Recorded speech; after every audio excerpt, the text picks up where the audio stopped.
heroes were harmed during the making of this video.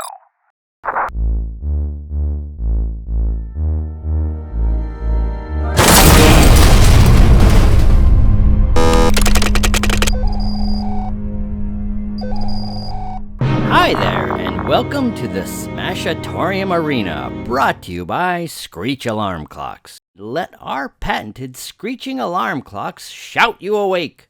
You'll be up at the crack of dawn with your heart racing. What better way to start the day? Screech Alarm Clocks. If it doesn't have 3 E's, then it's not a true screecher. That seems like a very unusual alarm clock. You're telling me, Sprout. I just Now, the did. voice you just heard is our color commentator, Sprout McGee, and I'm your broadcaster, Fernando Von Wang McGillicuddy. Today in the Smashatorium, we're meeting astronaut Jet Juergens, a decorated lieutenant in the Air Force. Now, Jet doesn't know it yet, but our smashed producers are planning to land a 7-pound, 3-ounce space shuttle right on his noggin. That's 3,249 grams for those of you enjoying the metric system. This sounds like an awfully bad idea. You know, you're right, Sprout. With all that weight coming down on the cranium of this one single minifigure, it will be a miracle if he survives. Nevertheless, this is the business we've chosen, Sprout, so it's our job to witness the irresistible force of destructive physics come into contact with the immovable object of Jet's as yet unsmashed face. And here's a fun fact. This set contains 2,354 pieces. That fact doesn't seem much fun at all. Criminy Scout, why are you so dumb? What did you say? Nothing, just forget it. Houston, we have no problems. Everything is great. Now, for our viewers at home, I want to remind them that Lieutenant Juergens has no idea what's happening, and there is no one but us listening to his reports and soon-to-be pleas for help. This just seems sadistic. Sprout, we talked about this. We both need this gig. Don't rock the boat. Situation's looking good. Spacesuit's working great. This helmet's totally unnecessary, and oh my god! There's no question. He should be dead. His internal injuries must be tremendous. Ow, my coccyx!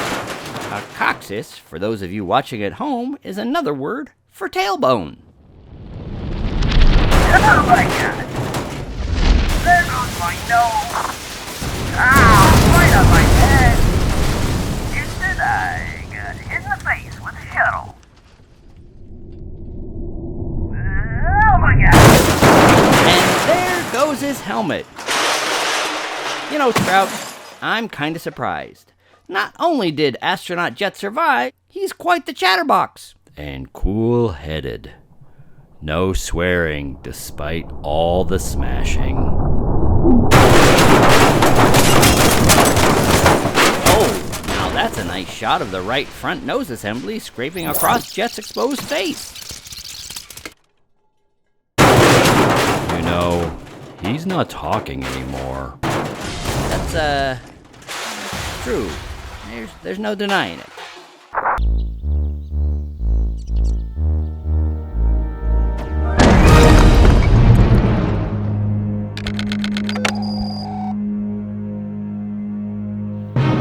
Hi there, and welcome to Smashington Fields in Camden, New Jersey. Brought to you by Panda Jet, the airline crewed entirely by pandas. That includes the pilots. Dude, that sounds dangerous. And that voice of suspicion is Sterling Nice, this week's guest color commentator. He's filling in for Sprout McGee, who's out due to laziness. I'm your broadcaster, Fernando Von Wang McGillicuddy, and boy, do we have a doozy for you. This week, we're going to see the utter annihilation of Disneyland Castle. That's set number 71040, clocking in at 4,080 pieces. And we'll also see the smashing of this Winnie the Pooh treehouse sorta thing. That's set 21326, sporting 1,265 pieces. Now, I myself have never heard of Disney and don't know what continent this country of Disneyland is on. But I can only assume from the motley crew of characters we're looking at here that it's some sort of warlord kingdom ruled by highly technologically advanced people who have spliced their DNA with every animal of nature. Here we have some sort of duck-human hybrid.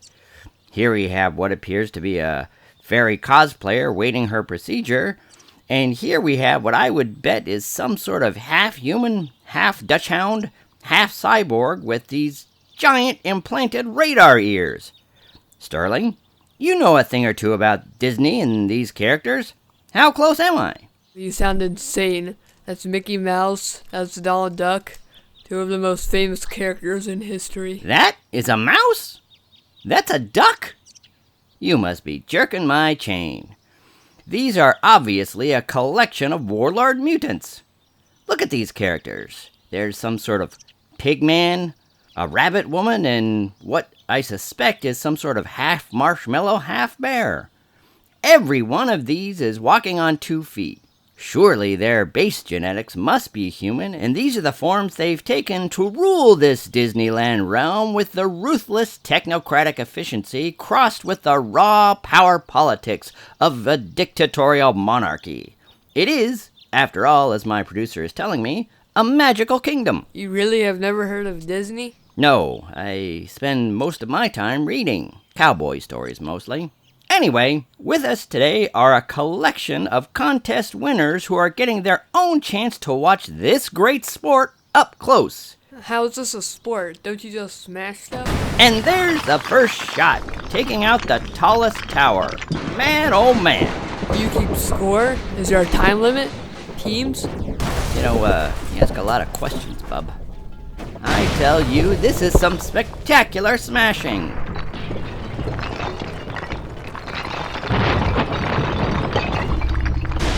Oh!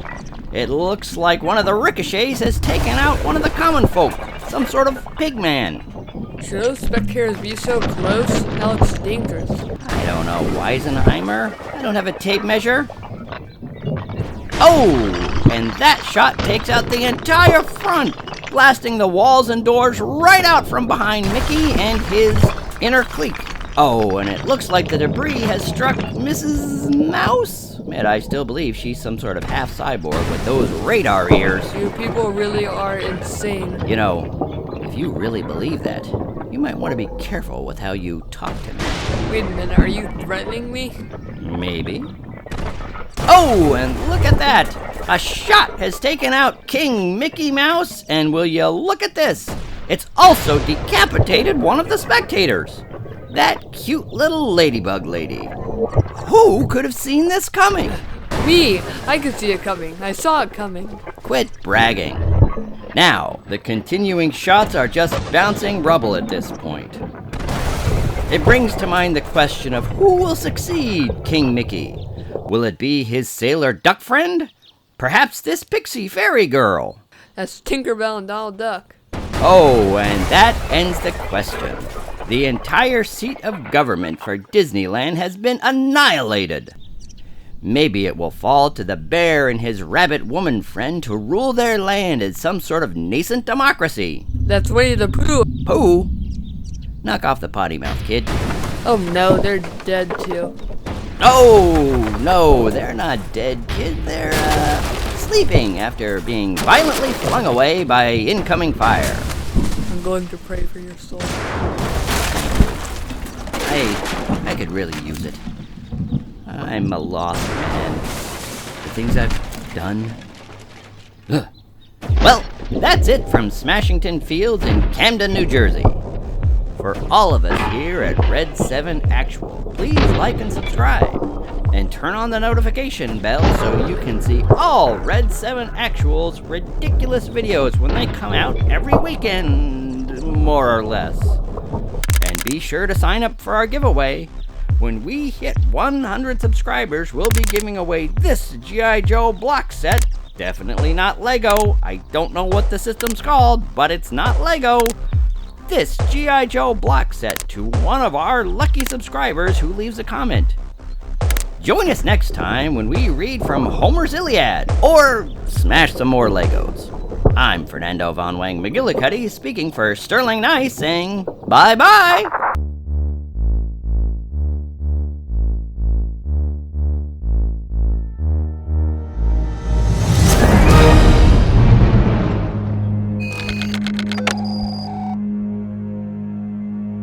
Hi there, and welcome to the Smashatorium.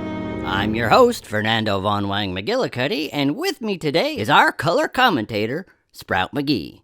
Sprout, where were you last week? I'm a proud graduate of Garden State Rehab, a subsidiary of Anheuser-Busch. Now, before we introduce today's contestants, be sure to stick around for details on how you can win this unofficial G.I. Joe brick set. Details at the end of the show. On we go! Today, two vehicles are getting smashed. An X-Wing fighter and a TIE fighter. From something called Star Wars. Never heard of it. Sprout, what do you know? It's the most popular entertainment franchise of the last 50 years without Iron Man. If you say so. First up, we'll be seeing this TIE fighter make a landing on these three unassuming robot people. Whoa, Nelly! That's a tough one. That robot's head came clean off, and will you look at that? There's a person inside. He's like some sort of anti-Terminator. Terminators have human skin on the outside, robot stuff on the inside. This is robot outside with a chewy human inside. Disturbingly put, Sprout, but accurate.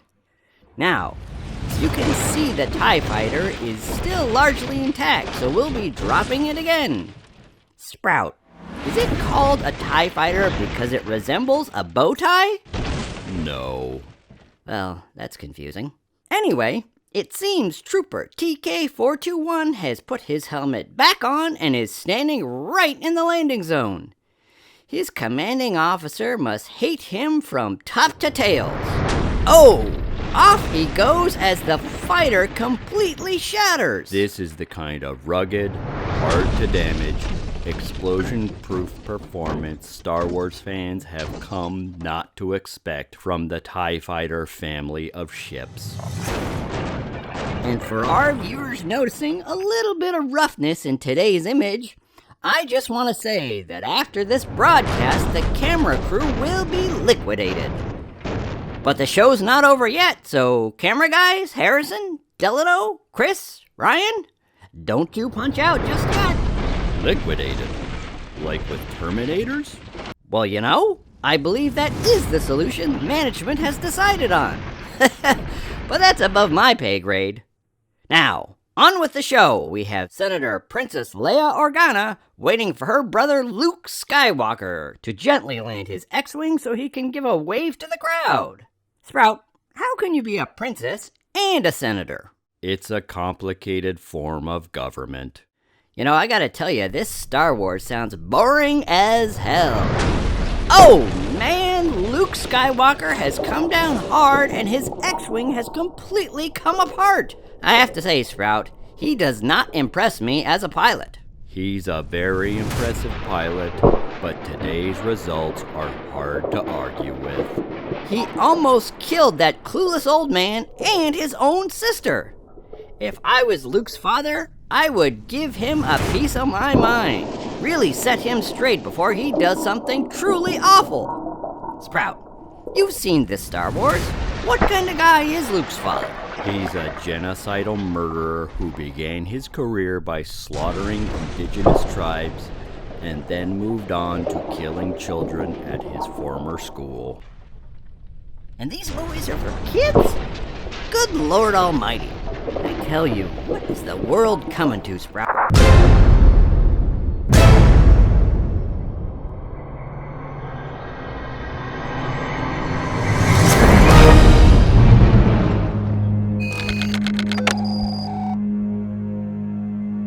Hi there, and welcome to Mount Smasherhorn. I'm your host, Fernando Von Wang McGillicuddy, and with me today is our color commentator, Sprout McGee. Now, before we get going, be sure to stick around to the end of the video to find out how you could win this, which I will explain later. So tell me, what's on this week's show?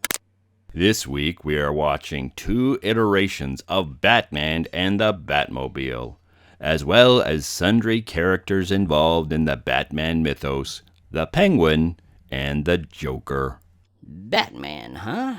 Never come across my radar. But let me guess. A bat, a penguin, looking at the costumes. Don't forget Batman's girlfriend, Catwoman. A bat with a cat girlfriend. Well, that cinches it. These characters entertain kids at parties. Kids love animals. You ever hear the Granimals? Animal-themed clothing that taught kids how to match pants and shoes and shirts? Anyway, I bet this is an off-brand backyardigan-style animal-themed children's party entertainment situation, with a Bozo the Clown-like clown thrown in. Not even close. You know, with these Batmobiles, maybe it's some sort of mini stunt car show, like the Shriners. Yeah, look, see, a penguin and a penguin. Looks a little intense for a children's party, but, not my monkey, not my circus. Well, it doesn't matter now, because instead of a cute little spin-out show, this Batman is taking a Batmobile right to the forehead. Looks like his clown friend is just watching along with a big grin on his face. Not a very nice clown. He's actually a dangerous psychopath. Oh, and the next drop, Joker the Clown has gone flying. We can only hope he's dead, and the good people of Gotham can finally rest easy. You are on a black-hearted little tear today, aren't you, Sprout? Oh dear, it seems as though some wild naked feet have intruded onto the arena. Well, we have another Batman and his friend the Penguin. I have to say, this Batman costume isn't at all like the other one. And this Penguin costume is just a suit. It looks like the quality control at DC Entertainment really is leaving something to be desired. And whammo! There goes the Batman and his well-tailored friend. This sport really is the most dangerous thing in pop culture entertainment.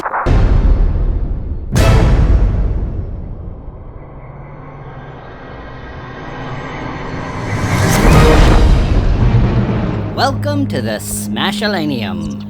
I'm Fernando Von Wang McGillicuddy, and with me again is Sprout McGee.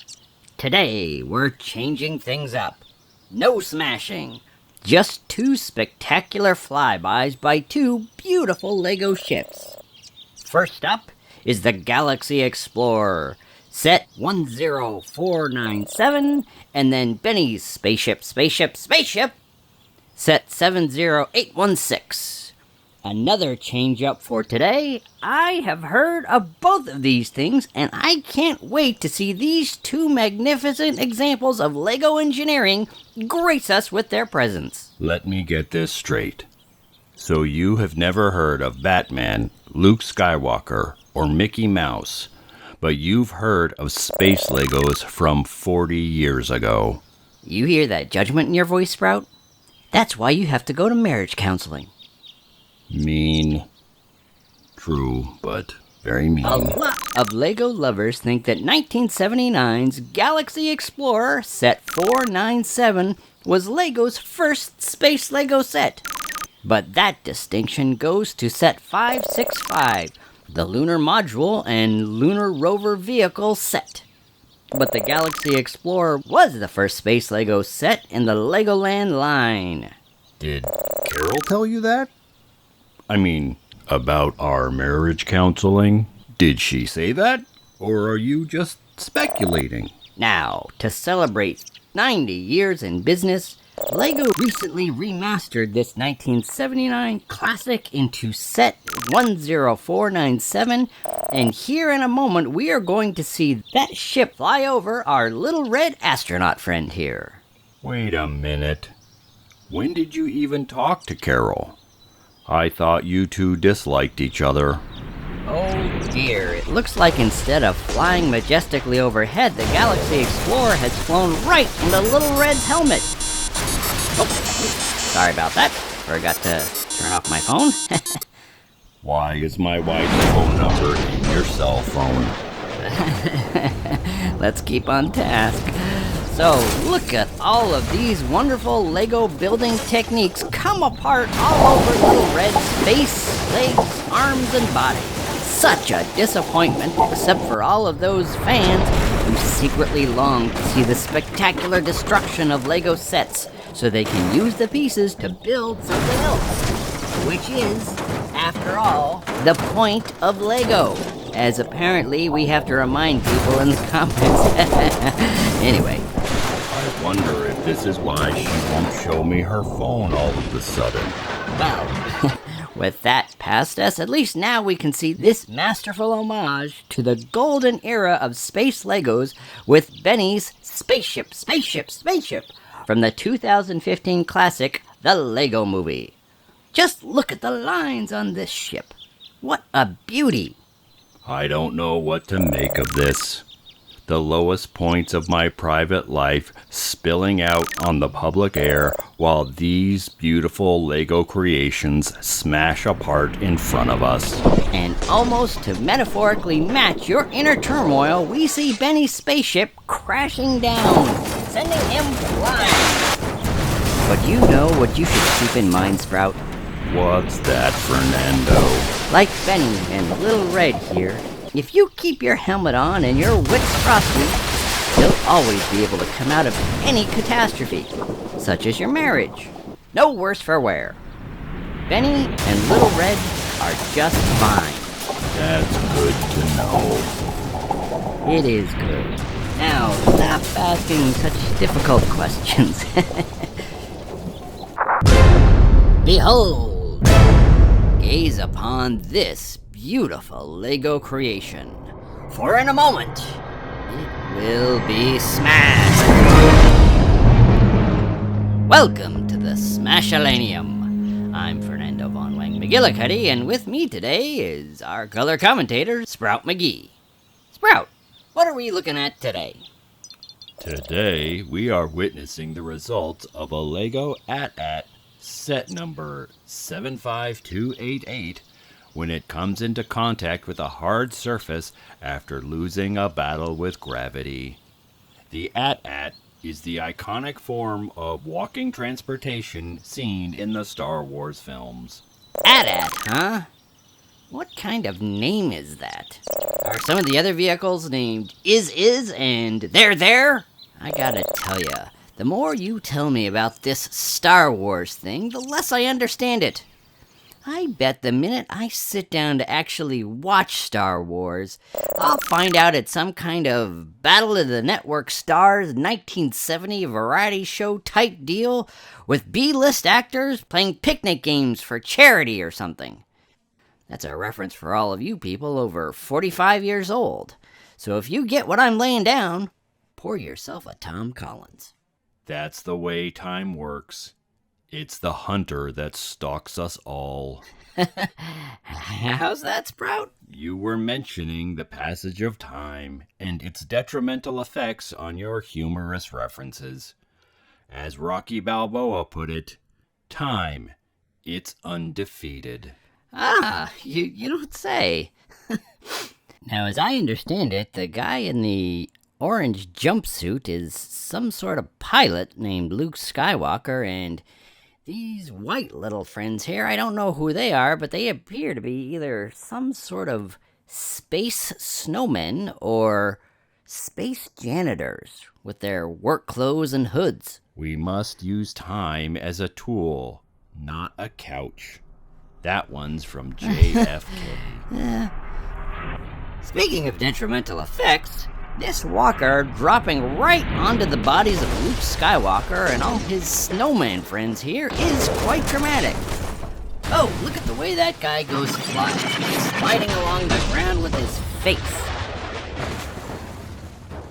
I am always amazed at the intricate, delicate, and complex gears of machinery in evidence in these bigger Lego sets, and the way they just fly apart when you drop them on concrete. No such thing as spare time. No such thing as free time. No such thing as downtime.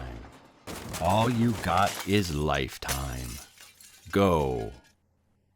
Henry Rollins said that one. Oh, that's something. Well, folks, I think Sprout's recent marital troubles has him a little distracted. We'll come back to him in a little bit. Well, it looks like the remnants of this at are being dropped one more time. Oh! That takes out the last of Skywalker's little friends. Time flies. It's up to you to be the navigator. Robert Corbin said that. I don't know who that is. Boy, there is something truly awesome in the biblical sense to see all these little pieces go flying.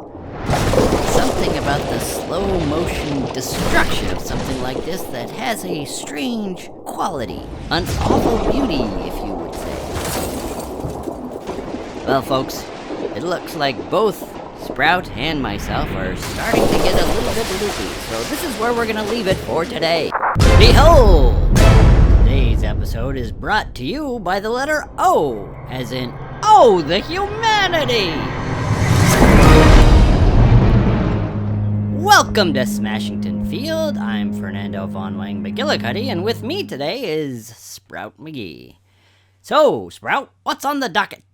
As part of a push to get youngsters interested in STEM, science, technology, engineering, and math, this week we are going to witness the Apollo 11 moonlander set down gently on everyone's favorite New York neighborhood, Sesame Street. Ah, Sesame Street. I remember Bert, Ernie, Big Bird, Cookie Monster, Oscar the Grouch, and all the Muppets teaching me about numbers, letters, singing, reading, and how little we need to see the legs of characters we know and love. What an inspiring moment to see the mighty Apollo 11 moonlander come down on this iconic... Oh, that sun. It came down all right. Don't be crass. What show do you think you're hosting? Point taken. Now this crash... Wait a minute. It's a miracle! For the first time in smashed history, something has survived a smashing. The Apollo 11 craft came down right on top of the astronauts who were guiding it in by remote control. But Bert, Ernie, Cookie Monster, Big Bird, Oscar the Grouch, Elmo, they're all unscathed. Sesame Street has survived the smash. I can't believe it. Neither can I. True, the Apollo 11 moonlander has seen better days, but Sesame Street endures. It really makes you think, even through the vicissitudes of life, we can find hope and a new outlook on tomorrow. Despite repeated setbacks and tragedies, eventually, we can find a joyful future. We all just keep plugging along. And on that note, we have another new feature this week, a preview of next week's episode after this quick announcement. For all of us at Red 7 Actual, please like and subscribe, turn on the notification bell so you can see all of Red 7 Actual's ridiculous videos. And be sure to enter our giveaway. When we hit 100 subscribers, we'll be giving away this G.I. Joe brick set to one of our lucky subscribers who leaves a comment. So get typing. You could be the lucky winner. I feel so hopeful knowing Sesame Street survived the smashing. Me too, old buddy. Now let's see what we have in store for the next episode. Oh, you cold-hearted sons of... Behold! In our last episode, we had a first in smashed history. The plucky residents of Sesame Street escaped a fate worse than death when the 16.5-ton Apollo 11 lunar lander crashed right onto everyone's favorite outdoor tutoring center, let's say. And wouldn't you know it, Sesame Street survived! So what's on this week's show? An attack by the mysteriously named tennis ball bandits. Why in the world would a predatory bandit force want to be named after a tennis... Oh, I get it. Welcome welcome to the Smashing Official Viewport. I'm your host, Fernando Von Wang McGillicuddy, and with me today is Sprout McGee. So Sprout, talk to me about Sesame Street. Sesame Street is one of the most beloved cultural institutions of the last 50 years, teaching kids across the world about numbers, letters, reading, mild comedy, monsters, and giant flightless birds. Here we see set 21324 with some of our favorite street residents, Bert, Ernie, Cookie Monster, Oscar the Grouch, Elmo, and Big Bird. I have to tell you, I feel a little grouchy. In our last episode, this sweet little street made it through one of the most impactful crashes we have ever seen. And now we have to witness as the tennis ball bandits rocket their namesake weapon at these beloved characters. You know, I tell ya, seeing these sweet characters on the receiving end of this kind of treatment really makes you think. Oh no, there goes Bert and Ernie. Good night, Bert, you wonderful, persnickety bastard. It makes you think the producers of the series are not so secret sadists who want to see everything in the world wrecked in front of slow motion cameras so we can see the awful beauty of chaos unleashed in its full horror and glory. You know, Ernie's face down on the sidewalk. Maybe he'll come to in a moment and shake off the... No! There he goes, flying off into the nether darkness. One has to wonder about our own role in this turning machine. Do we play a part in this terrible calamity by lending our efforts to producing this relentlessly destructive show? Do we make the world that much more accepting of chaos by giving it a lightly humorous veneer with our words? Are you asking if we're the true monsters of this program? I suppose I am. Oh god, it looks like Elmo is trying to crawl out the back to escape, but he has stopped moving. Cookie Monster has dodged all the impacts, but it looks like he's been taken down by the spraying brick debris of his obliterated bedroom. That monster sleeps with the angels now. Am I contributing to the degradation of society by comforting myself with the thought I need to pay my mortgage, but in reality, I'm supporting people who would do this kind of thing to Big Bird? Oh my God, what have I become? You know, apropos of nothing, have you seen that new Lego set? It's a build of the house from the Pixar movie Up. I don't know how to react to your baffling change of heart. What a thing of beauty. I think you're experiencing some traumatic disassociation and you should get help immediately. And I can afford it with my paycheck. Also, that Lego set does look pretty sweet. Anyway, that's it for us this week. For all of us at Red 7 Actual, please like and subscribe. Turn on the notification bell so you can see all of Red 7 Actual's ridiculous videos. And be sure to enter our giveaway. When we hit 100 subscribers, we'll be giving away this G.I. Joe brick set to one of our lucky subscribers who leaves a comment. So get typing. You could be the lucky winner. I'm Fernando Von Wang McGillicuddy, speaking for Sprout McGee, saying bye-bye.